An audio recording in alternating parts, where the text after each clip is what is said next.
Nous vous invitons à partager cette vidéo des lectures du jour et de prières pour que ceux qui ne peuvent pas aller à la messe les prochaines semaines puissent y trouver un moyen de communier dans la prière ensemble. Nous comptons sur vous.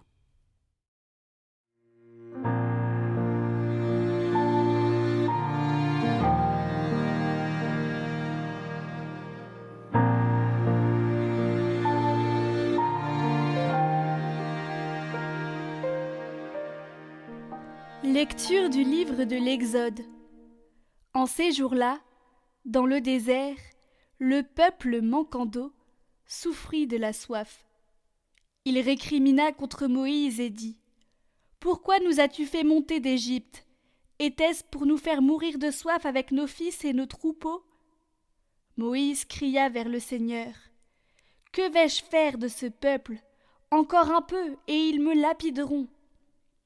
Le Seigneur dit à Moïse : Passe devant le peuple, emmène avec toi plusieurs des anciens d'Israël. Prends en main le bâton avec lequel tu as frappé le Nil, et va. Moi, je serai là, devant toi, sur le rocher du mont Horeb.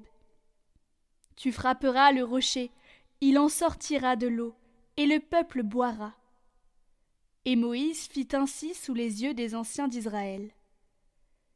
Il donna à ce lieu le nom de Massa, c'est-à-dire épreuve, et Mériba, c'est-à-dire querelle, parce que les fils d'Israël avaient cherché querelle au Seigneur, et parce qu'ils l'avaient mis à l'épreuve en disant : Seigneur, es-tu au milieu de nous, oui ou non ?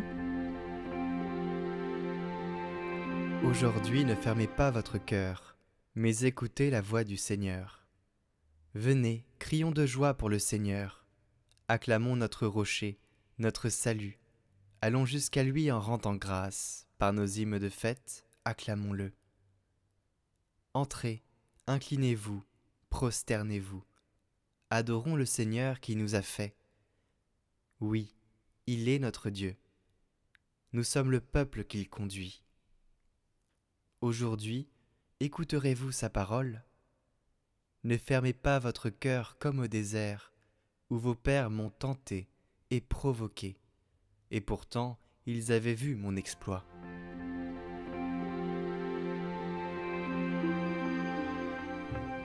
Lecture de la lettre de saint Paul apôtre aux Romains. Frères, nous qui sommes devenus justes par la foi, nous voici en paix avec Dieu, par notre Seigneur Jésus-Christ, lui qui nous a donné, par la foi, l'accès à cette grâce dans laquelle nous sommes établis. Et nous mettons notre fierté dans l'espérance d'avoir part à la gloire de Dieu. Et l'espérance ne déçoit pas, puisque l'amour de Dieu a été répandu dans nos cœurs, par l'Esprit Saint qui nous a été donné. Alors que nous n'étions encore capables de rien, le Christ, au temps fixé par Dieu, est mort pour les impies que nous étions. Accepter de mourir pour un homme juste, c'est déjà difficile. Peut-être quelqu'un s'exposerait-il à mourir pour un homme de bien. Or, la preuve que Dieu nous aime, c'est que le Christ est mort pour nous, alors que nous étions encore pécheurs.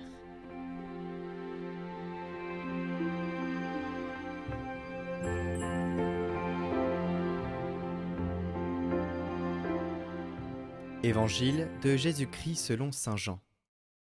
En ce temps-là, Jésus arriva à une ville de Samarie appelée Sychar, près du terrain que Jacob avait donné à son fils Joseph. Là se trouvait le puits de Jacob. Jésus, fatigué par la route, s'était donc assis près de la source. C'était la 6e heure, environ midi. Arrive une femme de Samarie qui venait puiser de l'eau. Jésus lui dit : « Donne-moi à boire. » En effet, ses disciples étaient partis à la ville pour acheter des provisions. La Samaritaine lui dit : « Comment, toi, un Juif, tu me demandes à boire ? À moi, une Samaritaine ? » En effet, les Juifs ne fréquentent pas les Samaritains. Jésus lui répondit : « Si tu savais le don de Dieu, et qui est celui qui te dit : Donne-moi à boire, c'est toi qui lui aurais demandé, et il t'aurait donné de l'eau vive. » Elle lui dit : « Seigneur, tu n'as rien pour puiser, et le puits est profond. D'où as-tu donc cette eau vive? Serais-tu plus grand que notre père Jacob qui nous a donné ce puits, et qui en a bu lui-même avec ses fils et ses bêtes? Jésus lui répondit, Quiconque boit de cette eau aura de nouveau soif, mais celui qui boira de l'eau que moi je lui donnerai n'aura plus jamais soif. Et l'eau que je lui donnerai deviendra en lui une source d'eau jaillissant pour la vie éternelle. La femme lui dit, Seigneur, donne-moi de cette eau, que je n'ai plus soif, et que je n'ai plus à venir ici pour puiser. Jésus lui dit, Va, appelle ton mari et reviens. La femme répliqua, Je n'ai pas de mari. Jésus reprit, Tu as raison de dire que tu n'as pas de mari. Des maris, tu en as 5, et celui que tu as maintenant n'est pas ton mari. Là tu dis vrai. La femme lui dit, Seigneur, je vois que tu es un prophète. Eh bien, nos pères ont adoré sur la montagne qui est là, et vous les Juifs, vous dites que le lieu où il faut adorer est à Jérusalem. Jésus lui dit, Femme, crois-moi, l'heure vient où vous n'irez plus ni sur cette montagne, ni à Jérusalem pour adorer le Père. Vous, vous adorerez ce que vous ne connaissez pas. Nous adorerons ce que nous connaissons, car le salut vient des Juifs. Mais l'heure vient, et c'est maintenant, où les vrais adorateurs adoreront le Père en esprit de vérité. Tels sont les adorateurs que recherche le Père. Dieu est esprit, et ceux qui l'adorent, c'est en esprit de vérité qu'ils doivent l'adorer. La femme lui dit, Je sais qu'il vient, le Messie, celui qu'on appelle le Christ. Quand il viendra, c'est lui qui nous fera connaître toutes choses. Jésus lui dit, Je le suis, moi qui te parle. À ce moment-là, ses disciples arrivèrent. Ils étaient surpris de le voir parler à une femme. Pourtant, aucun ne lui dit « Que cherches-tu » ou bien « Pourquoi parles-tu avec elle ?» La femme, laissant là sa cruche, revint à la ville et dit aux gens « Venez voir un homme qui m'a dit tout ce que j'ai fait. Ne serait-il pas le Christ ?» Ils sortirent de la ville et ils se dirigeaient vers lui. Entre-temps, les disciples l'appelaient. « Rabbi, viens manger. » Mais il répondit « Pour moi, j'ai de quoi manger. C'est une nourriture que vous ne connaissez pas. » Les disciples se disaient entre eux « Quelqu'un aurait-il apporté à manger ?» Jésus leur dit « Ma nourriture, c'est de faire la volonté de celui qui m'a envoyé et d'accomplir son œuvre. Ne dites-vous pas « Encore 4 mois et ce sera la moisson. » Et moi je vous dis « Levez les yeux et regardez les champs déjà dorés pour la moisson. » Dès maintenant, le moissonneur reçoit son salaire. Il récolte du fruit pour la vie éternelle, si bien que le semeur se réjouit en même temps que le moissonneur. Il est bien vrai le dicton « L'un sème, l'autre moissonne ». Je vous ai envoyé moissonner, ce qui ne vous a coûté aucun effort. D'autres ont fait l'effort, et vous en avez bénéficié. Beaucoup de Samaritains de cette ville crurent en Jésus, à cause de la parole de la femme, qui rendait ce témoignage. Il m'a dit tout ce que j'ai fait. Lorsqu'ils arrivèrent auprès de lui, ils l'invitèrent à demeurer chez eux. Il y demeura 2 jours. Ils furent encore beaucoup plus nombreux à croire à cause de sa parole à lui. Et il disait à la femme, « Ce n'est plus à cause de ce que tu nous as dit que nous croyons. Nous-mêmes, nous l'avons entendu, et nous savons que c'est vraiment lui, le Sauveur du monde. »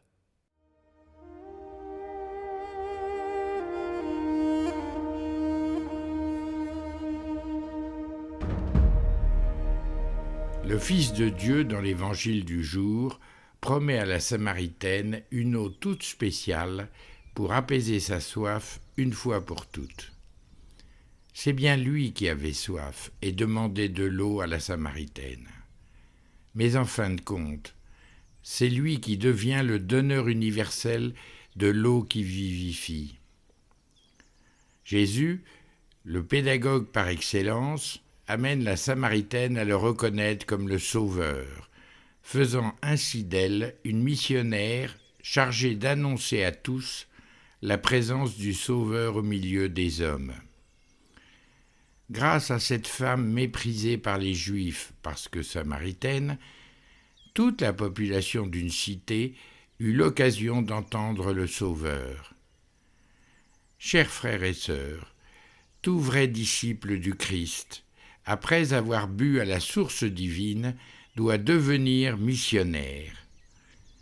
Partout où une âme se met à la recherche de Dieu, l'action de l'Esprit est manifeste, et Dieu se fait connaître à chacun.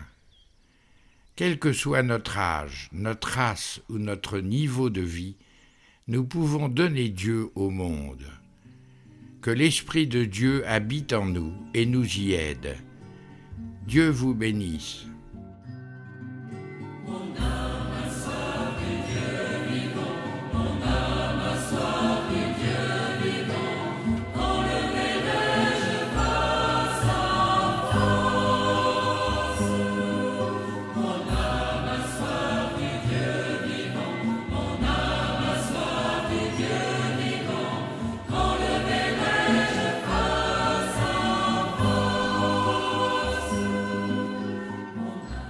Comme un cerf altéré cherche l'eau vive, ainsi mon âme te cherche, toi, mon Dieu.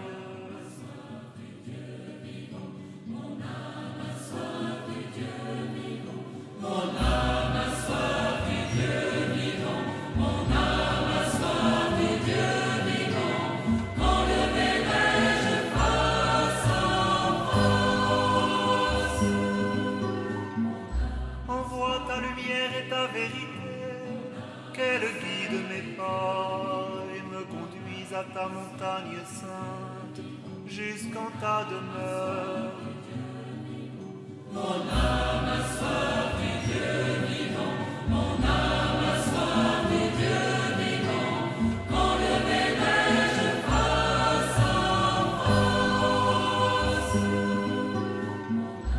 J'avancerai jusqu'à l'autel de Dieu, vers Dieu qui est toute ma joie. Je te rendrai grâce avec ma harpe, Dieu, mon Dieu.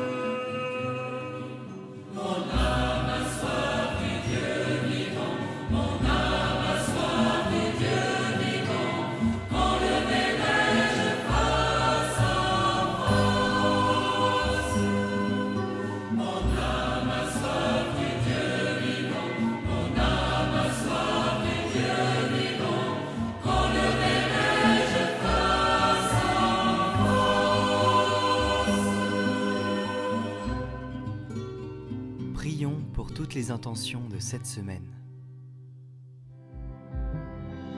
Notre Père qui es aux cieux, que ton nom soit sanctifié,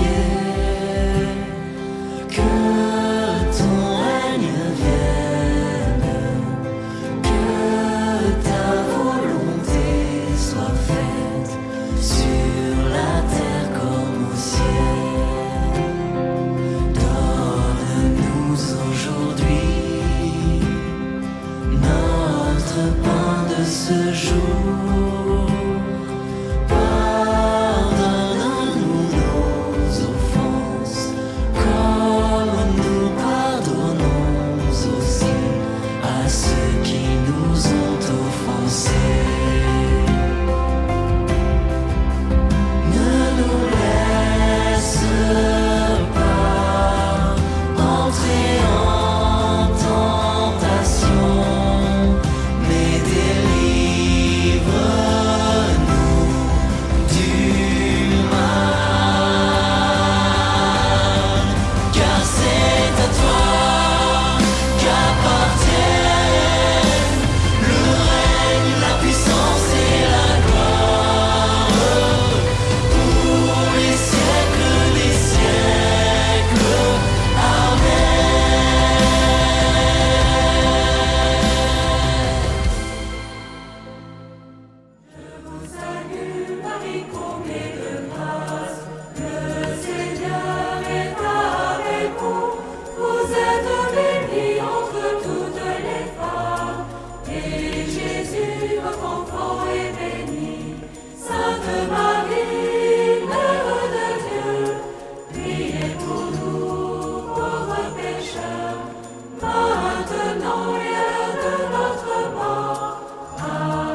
Je serai attentif à ne pas me plaindre pour de petites choses sans importance, et j'unirai le moindre petit effort à la passion de Jésus. Chaque matin, je reprendrai la résolution de tout accepter joyeusement, tout ce qui m'arrivera pendant cette journée, quoi qu'il arrive, et je dirai « Ô Jésus, merci, merci pour tout ».